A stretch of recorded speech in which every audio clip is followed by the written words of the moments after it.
It's the real developers of AI. So I'm getting a gateway timeout, and I don't know if there's an issue with the logs, but I'm just not seeing... To? Well, all of them really, but Clarence has the most experience with distributed systems.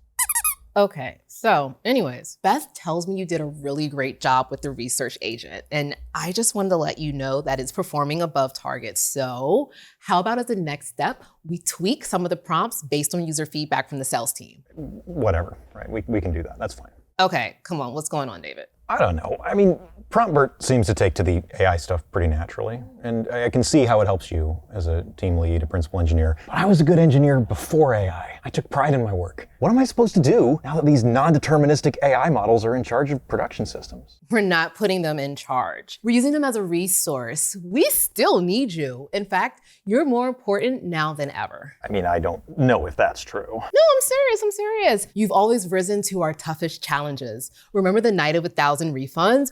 Or that time you finished all those leftover taquitos at the company offsite? I did crush those taquitos. You sure did. And you're going to do the same thing with AI. You know, with your skepticism coupled with your experience, it's literally the only way that we can put this agent into production safely. Yeah, I mean, what if the accuracy drops on those queries, right? Or what if the model itself starts to drift? What if we need to scale the agent because demand grows the way I think it will? Right. That's a tough engineering challenge, and we need a tough engineer for that.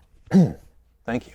Of course. Well, just tell me this. Is there still a place for Clarence in the world of AI? Yeah, a rubber duck can do something that I haven't seen a language model or you do. Well, what's that? It knows when to shut up. At heart, I'm a problem solver. If AI helps me solve problems, great.